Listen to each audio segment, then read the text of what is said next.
Before we begin this podcast, if you or someone you know is in crisis or needs emotional support, there are tools that can help. You can call Talk Suicide Canada at 1-833-456-4566, or you can text 45645. Coming in the fall of 2023 in Canada, you can also call 988, just three numbers. You can also call the Kids Help Phone at 1-800-668-6868. And the Trans Lifeline in Canada is 1-877-330-6366. In the United States, 1-877-565-8860, or call 911. You are not alone, and you do not need to be alone. Welcome to the We Are the ADHD Family podcast. This podcast is meant to chronicle our family's journey with ADHD, autism, and other discoveries along the way. I reach out to advocates, experts, individuals, and other families that want to raise their voices and empower those on their journey. My name is Mark Smeets, and I am passionate about removing barriers for others through creating connections, building on strengths, and practical problem solving. I am married to Siobhan, a father to two wonderful kids, and all of us have ADHD. We want you to feel like you have power and hope. I would like to honor and recognize the traditional and unceded territories of the Katzie, Kwantlen, and Semiahmoo nations, on whose territories I live, work, and play. How can advocates ask better questions of families and their goals and drawing out those issues? Are there any special techniques or exercises that you do to accomplish things, or and I guess the other question too is how do you cope when the family is stressed and upset and triggered by sort of the events of the day? How do you pull out that information from them? Remain calm. Remain calm. And I teach anybody that I work with this. It does start with you, right? Because oftentimes either kids are upset when I get them, or families are in some sort of turmoil for something going on. Low and slow. Talk low and slow. It doesn't matter who you're dealing with that's upset. Talk low and slow, and it helps de-escalate. As soon as you start talking faster and higher, that's just going to keep doing this, right? So I consciously low and slow. I take kids out of situations. So if the family's having, and it happens, right, where everybody's kind of upset, everybody's had a bad day. It's all just, if possible at that point, even if we were supposed to do something in the house, I take the kids, usually all of them, I take them out of the situation, so the parents can regroup, right? Because it's hard to do that if you've got a couple of kids running around, they're fighting, they're screaming, right? Like stuff is going on, they're trying to make dinner, and I take kids out of the situation. I give parents a chance to regroup. I break up. It sounds, everybody that I tell this to thinks this is the weirdest thing ever.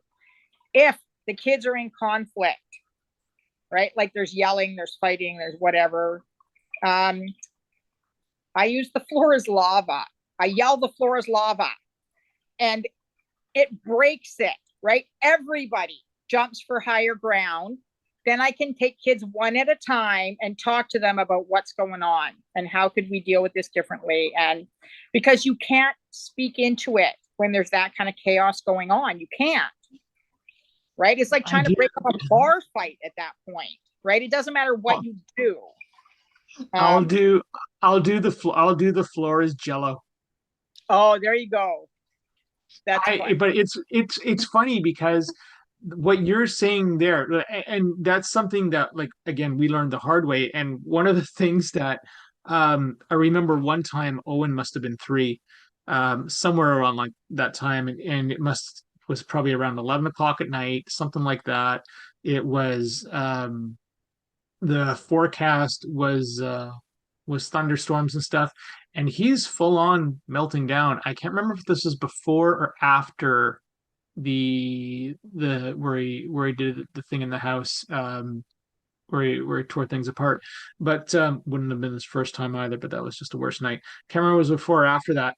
Anyways, I'm sitting there. All of a sudden I see this flash of lightning, and we're in our bedroom here, and this flash of lightning goes outside, and it was like, oh wow, it's lightning thundering outside, and he's this and that, and then all of a sudden, snap, like diverted. We go straight to the window, and then we're watching the lightning storm outside, and it's Yeah. just like all of a sudden, it was that break you needed of calmness because I'm trying to stop him from hurting himself. I don't care about getting hurt too much, but of course, I'm not used to having my son, beat on me, or for that matter, beat on my wife and beat on his mom.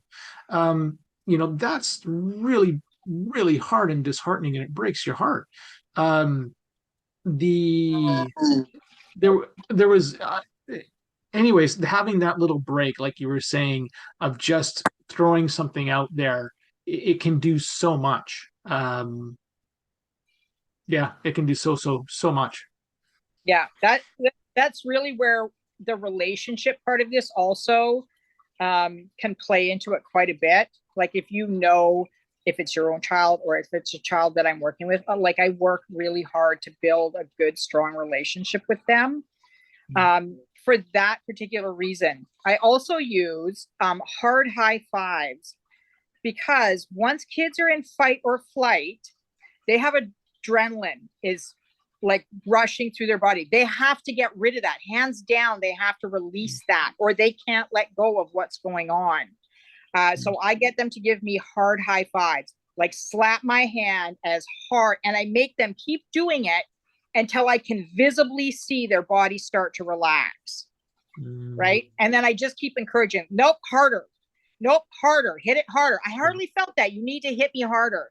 And just get them to get all that out against my hand, which sometimes does really sting, by the way.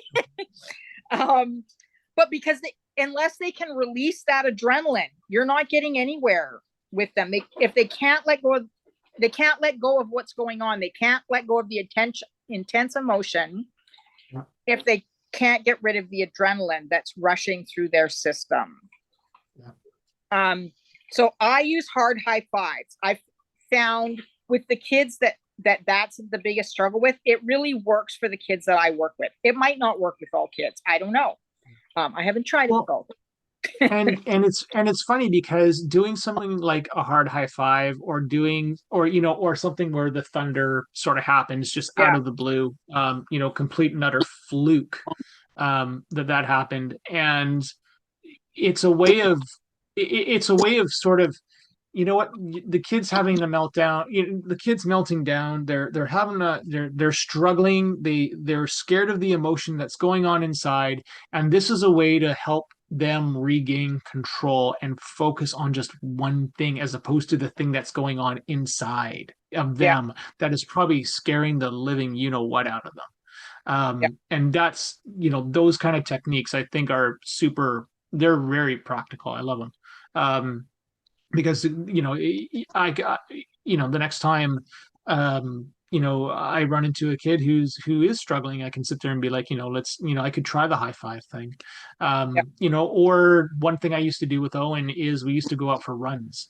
And we just go, okay, instead of seeing the crash happen, so to speak, where there's going to be that meltdown, I'd be like, outside, we're going to go for a run right now. And that's what we would do half the time. And he might be mad running around being mad. And, that sort of got funny sometimes, but he still allowed him to work that out. Yeah. Yeah. Okay. So the barrier question that I wrote out. You of course know what I'm talking about, but nobody else does. When I talk to people about, our life with my wife and I, they get confused that I'm not necessarily the angry mom, you can't see my air quotes, or the angry dad, Yeah. or that I'm the one who takes the kids to the appointments. I do the cooking, I'll do the kids' lunches. I love doing that stuff, the typical activities that I think women had been forced to do because of that patriarchal system that's in place. So, do you see the same gender biases when you're doing the things that you do, whether that's in advocating or family work, or have you maybe not thought about that piece of it before? Um, I definitely see more of what you would consider angry moms advocating. I Mhm. think in general, if because a lot of the kids I work with have to have one parent home because they get called to the school a lot to pick up kids, right? There's just so many things that work into it. Um, and so generally that's the mom that ends up, or a lot of single parent families, and it's usually the single parent is the mom. Yeah. Not always across the board. I do work with, like, I do have one that it's a single dad, but that is more unusual for the Mhm. dad to keep the kid that's the hardest to take care of. Um, People just assume that moms have more patience, more whatever. I don't know what it is, that they're more motherly, that they're more, and I think it's almost like people think moms, I get the idea that people think moms should do it as a penance because that thing is still hanging around where like autism must be the mom's fault, right? Yeah. It's something the mom did. It's something, right? Even though that was I've debunked. never, that's funny because I want to say I've never heard that before, but that's interesting. Yeah. So when autism was first being diagnosed, they blamed it on the mom, that it was cold mothers caused it because they weren't getting enough affection from their mothers. That's what caused the autism.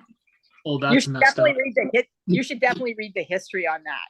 Yeah. Yeah, it's definitely, and even in a lot of things, like people assume Down syndrome has more to do with the mom than the dad, and that's not Yeah. true either, That's not true. Yeah. right? But they have all these things where it's more likely to be blamed on the mom. Like, did you Mhm. do something during pregnancy that caused that? Did you, right? Yeah. Like, so it's, I think a lot of times almost seem like this. It, of course, it's your job. You obviously caused this, so you should be the one that's dealing with it. Um, and I think in the families that I work with, where the dad is, most of the dads I work with are great, but they bury themselves in work. They work Mhm. overtime, they work long hours, whatever. So they don't. They're not there. They're not Yeah. there. They're not there to support the mom. They're not there to support the kids, but because they have to work to earn money, right? It is a kind of a convenient out, right? They can't Yeah. take time to work to do appointments because theirs is the higher income. So then definitely the mom should take time off work to do it. Yeah. There's so many things that I think play into it. Have you I'm curious, have you purposely modified, like being aware of all this, but have you purposely modified your language to be more gender neutral, like instead of saying, like saying I'm the angry parent, not the angry dad. Yeah, And I think of all the, like again, if I'm at a supermarket and I'm not going to name which one it is, but they have the Shop Like a Mother campaign, and I'm like, I'm the father. Like I'll pull a Sam Jackson and add the other word onto that, but it bothers me so much to see that thing, and whether it's um you know dentists, doctors' offices is like, call me, I'm the one that's going to do it. yeah. um but they still call my wife. It's like, stop it drives me crazy. Have you modified your language to accommodate for those things? That is a super interesting question. And now I'm trying to like flip through and think, do I use different language? I don't I don't know that I do. Or I don't know that I, I do. Yeah. yeah, like I don't know if I specifically do or don't, or if it's just like the way that I talk. Now I'm gonna Mm. that's really interesting. And now I'm gonna have to really think this through and see how it does, how I talk to parents. I know because of the experience that I've had. I do that, and it bugs me when I see the opposite sort of taking place. Um, like that assumption sort of gets made It bugs me for everybody, because I've met more than my fair share of dads who are very similar to I am. I mean, my best Yeah, friend is very much like me as well, and he's like I look at my wife and I, and we're equal partners, and I look at my two best friends, and they're equal partners in this as well.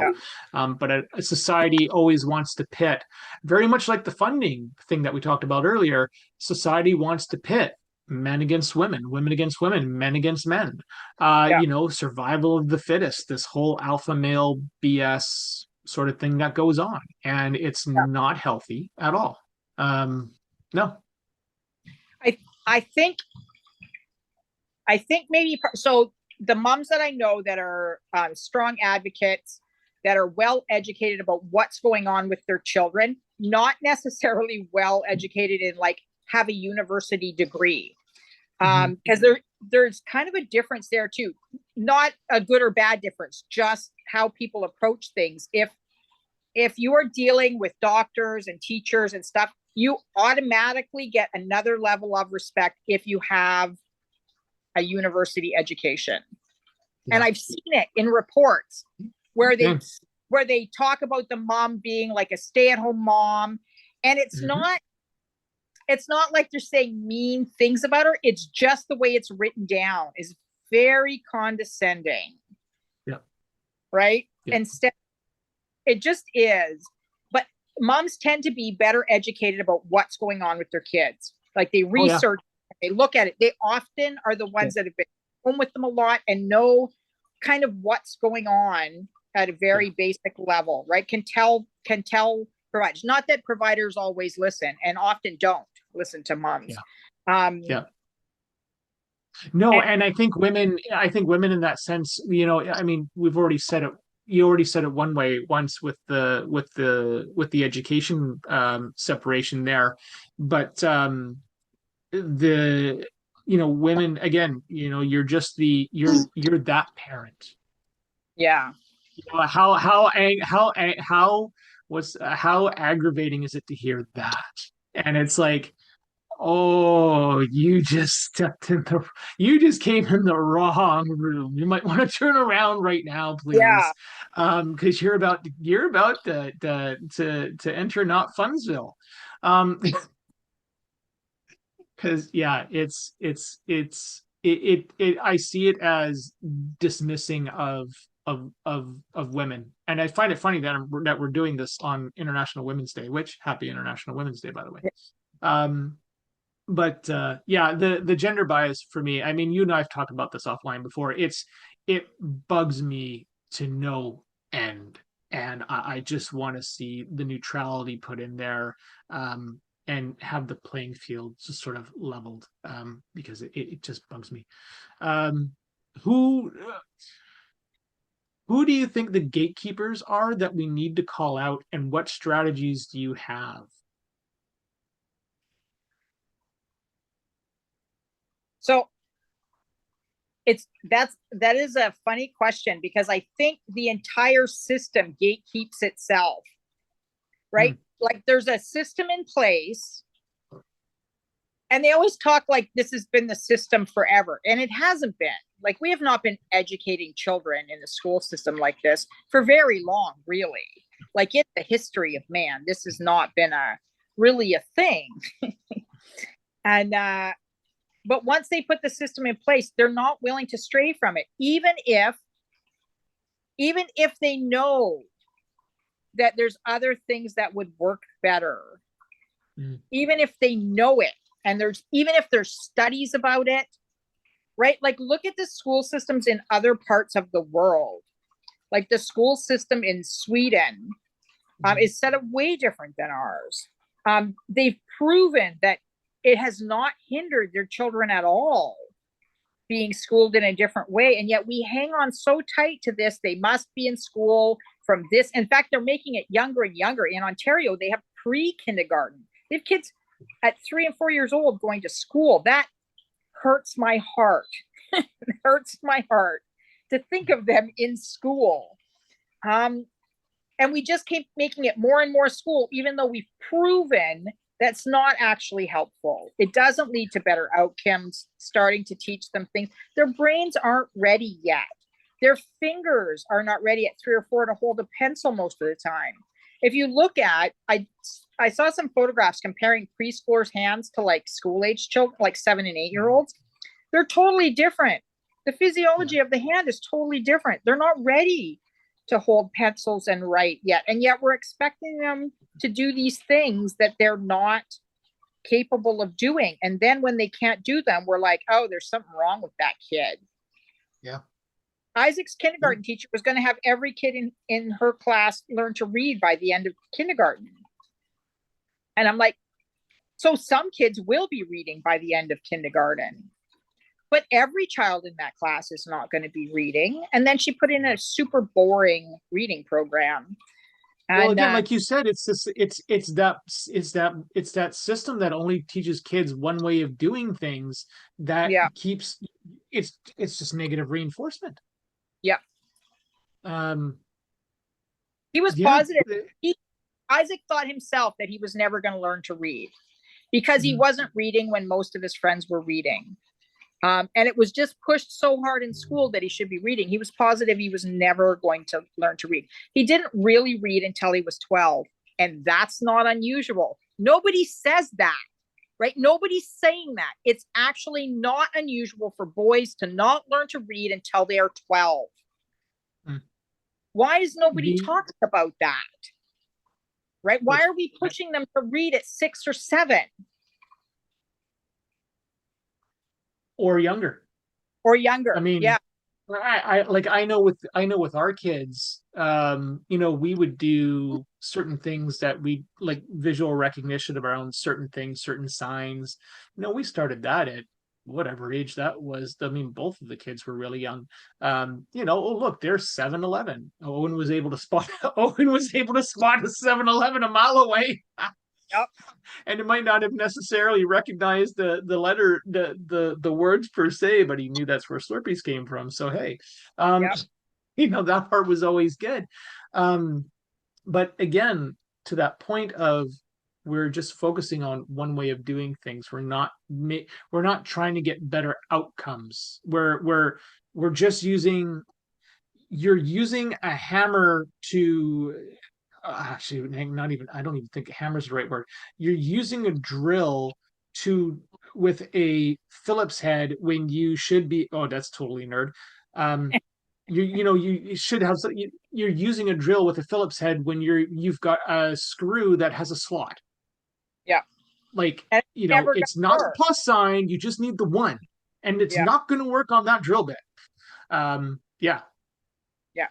Isaac currently, not that he's gone through testing, but he reads so fluently now and reads at least the university level.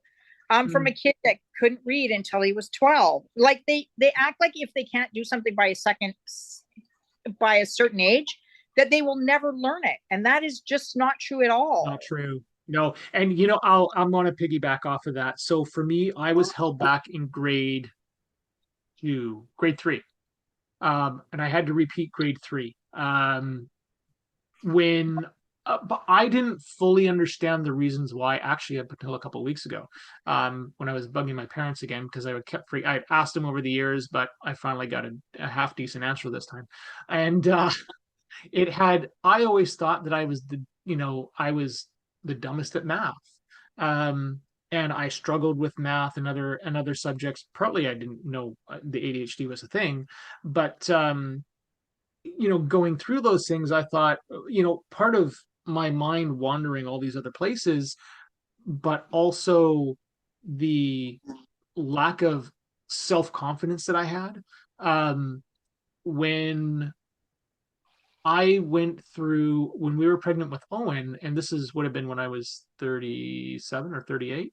I took a math course at one of the trade schools here, and it was a refresher course. And I mean, for the most part, the best grade I ever probably got in math was either a C- or a C, and I could never understand, and I always struggled with it. I came out with either a B+ or an A-, and it still breaks me down to this day because and it's, it's been 9, 10 years now. And it's still the best math, best grade I ever got. And it was only because I acknowledged that I learned different. And Mhm. nobody did that for me growing up. Nobody said you learn different or let's figure out different ways. It's you must be stupid. And that is what I heard in my head repeated over and over and over again. And Yeah. that is, I will not utter those words to a single person or child. And No. it just, no, no, Because don't it's you, it's don't, not true. don't you dare. It, it's No, not. it's not true. Exactly. It's not true. No. Okay, there we go. Need a minute. Yeah. No. I um, I knew I wasn't stupid in school. I rarely got really good grades unless the teacher was very passionate about what they were teaching, and yeah. I was engaged.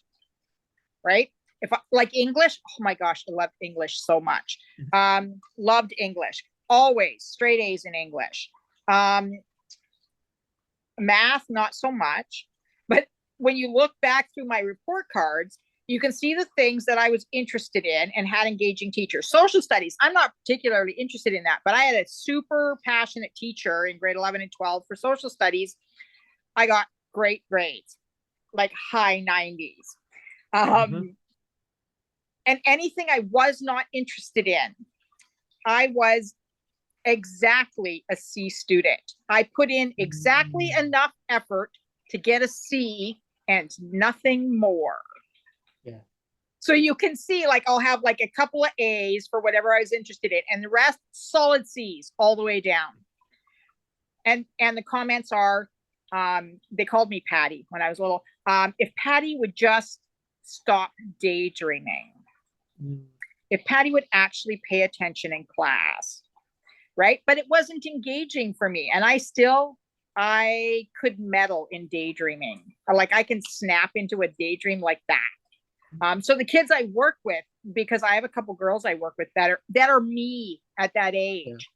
Right? And then the teachers say things like, well, she can't have her fidgets because while she has them, she's not paying attention to what the teacher is saying. And her mom said that to me. And I said, that is not true. I'm like, what is true is the only time they ask her what the teacher is saying is when she has a fidget in her hand. So then they're equating fidget, not listening. I'm like, they could ask her at any other point in the day when she didn't have a fidget in her hand, and she still would not know what the teacher was saying. But the only time they ask her is when she has a fidget in her hand. So then they won't let her have fidgets. So then she pays attention even less. I want to know, how do you think advocates can be a better ally to government, to providers in trying to push change? What information do you think an advocate can give that can make all the difference? So I don't know about big changes. I work on little changes that I hope will eventually start changing the system. Like one of the school contracts I have, I got them to write in sibling support as one of the things that I get paid to do with the family. That is not a thing with the government, by the way. There is no code, there is no funding for sibling support, but that is what I do, right? So the more that I can get stuff like that in contracts, that I can have people talking about that, the more normalized it is, and the more likely it is for them to say to some other person that they're working with, oh, hey, did you want me to put sibling support in this contract too? Right? Like the more it becomes normalized, and I just go at it like, of course that's something I do, right? And people just take it on. People think I have a lot of education, and I have like a big fat zero. I have no certificates behind I have no letters, I have no certificates other than workshops. I love workshops so much. I'm like the queen of workshops, but I did not go back to school for this. I found that I work in this field really naturally. And everything I do is based on connection. Everything I do is based on relationship, relationship, relationship. That is everything. Because if you have a relationship, kids are willing to work with you. If you have a relationship with the EA that works with that child, a relationship with the parent, a relationship with the teacher, a relationship with the secretary that's the one that does up the contracts, right? Like all those relationships, those are what's going to change the system eventually. Because I go in, I'm not emotional, right? Parents go in, you're often emotional because this is your child we're talking about here. And lots of times we're talking about the fact that the system is failing them, grievously failing them. You're emotional. And then as soon as they see emotion, they're like, nope, we're not dealing with that. Oh, let's just calm down now. No, I'm not going to do that. Yeah. Whereas I can step into the situation and I am emotional about the kids that I work with, but I'm also one step back, right? It's not my child. So one of the things that I try as hard as I can to provide for my families is if they get the call that their child has melted down, something has happened and they need to be picked up from school, I go pick them up from school. I go pick them up from school because I don't care what they did. I'm not embarrassed by what they did, right? I feel free to blame the teacher, the staff, whatever, right? Like look into it and go, okay, so why did you do that? Why did you cause this? Like, I don't understand why you would do that. But I don't come across as emotional about it. I'm just matter of fact about it, right? And they consider me another professional, which weirdly puts me on a different level. And then I take the child and I go for a walk and we have ice cream. Because this is not their fault either, right? And that's what happens when the parent shows up. Like one of my moms called me. I started doing it because one of my moms called me from the Superstore parking lot one day, bawling her eyes out because she had to go pick up her son who had had a meltdown in the schoolyard during recess. And instead of calming him down or calling her right away, they put him in the medical room by himself while he was still melting down. And he tore that place apart, tore it apart, screaming. Screaming, and then nobody went and intervened. So he's screaming at the top of his lungs, ripping this place apart. And then they call her, and there's all sorts of judgment going on. She's upset. He's still upset, right? Like in the whole thing. And she called me, and she was just sobbing in front of me. Like, don't ever do that again. You call me. You call me because I will go and get him, right? And because that could have been the whole thing could have been prevented if they'd have handled it properly, right? And I think sorry, go ahead. Works at that school as well, so like there was just so much stuff going on. I know I've had incidents with O where when things happen the past 2 years or so, because I tend to look at things as this very process driven, mechanical driven sort of thing. And it's, it's partly acknowledging my brain that I know I think different. When I'm replying back to people or I'm, talking with them, did you, tell me what happened here, this part. It's very much taking a page out of Ross Greene's book, right? It is his whole ABC thing. What happened sort of before, the after, what are the paths that sort of took, and there's no control or anything like that prior to. It's like all of a sudden, the kid just melts down and blows up, and you're like, okay, well, nobody saw this coming, because I know like you and we would see it coming, but nobody else did. I can see it coming in complete strangers out in public. Right? It's as soon as you sort of understand those things, I don't know if I want to call it a technique or not, but as soon as and I don't want to say, you understand your child. No, you can see it in so many people when you're knowing that if you just tell yourself that there's a prelude to this explosion that's just happened, and you need to do that root cause analysis digging piece to figure that stuff out. and then going through and doing that. But I mean, the kids, a kid's melting down, they're scared to death, Yeah. is what they are. They're not necessarily angry. It may be showing up as anger as they're trashing the room, but honest to God, hand on heart, they're freaking scared, Yeah. is what they are. They're Oh, scared of that emotion because they can't handle it. they're so out of control at that point. And Yeah. I don't like that feeling. Like, I don't like that No one feeling, but does. control, right? Like, it is terrifying.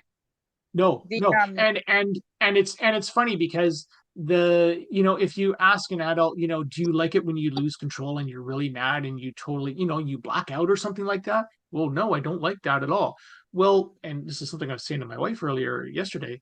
You look at a kid who is just a neurotypical kid, and they're allowed to have bad days, right? But the kid who's autistic or has ADHD or Down syndrome or PDA or whatever, they're not allowed. They're not allowed to feel that thing because they're going to get violent or something like that, or that's the assumption. that is Whereas if like it bothers me. Yeah. I'm really Anyways, good at hearing the change in tone of voice. That's one of the things I pick up on first. Like when I take kids to the pool or whatever, there was a kid at the library once when we were at Lego Club started having a panic attack, and I knew before anybody what was going on.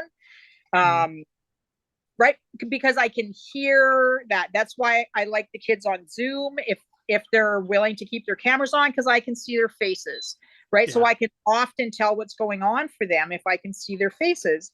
Some of them aren't comfortable on that, but I'm still I'm listening to tone of voice. I'm right. Like, there's just so many things that play into it that I pick up on. And part of that is just because I've been doing this for a lot of years, right? Like, I've just been doing it for a long time. And I think it's fair to say too that, I mean, for you or I mean, and probably for another, bunch of set of parents listening, we have experience, but when we have experience doing this because we've learned the hard way and kind of what to look for. I think we should speak to the parents that don't have that experience, and or the EA that doesn't necessarily have their experience. And I know the one thing I would say is, if you know what happened beforehand, well, first I would say, number one, go read Ross Green stuff.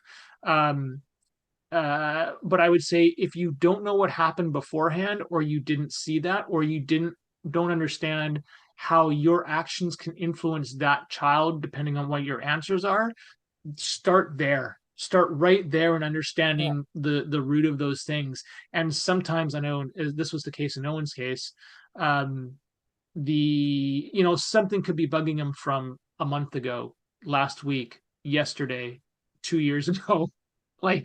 He would still get mad he didn't get Nerf branded Fortnite guns, Nerf guns, for Christmas up until this year. Finally, we got him stuff, but it's there you go. He would still get mad.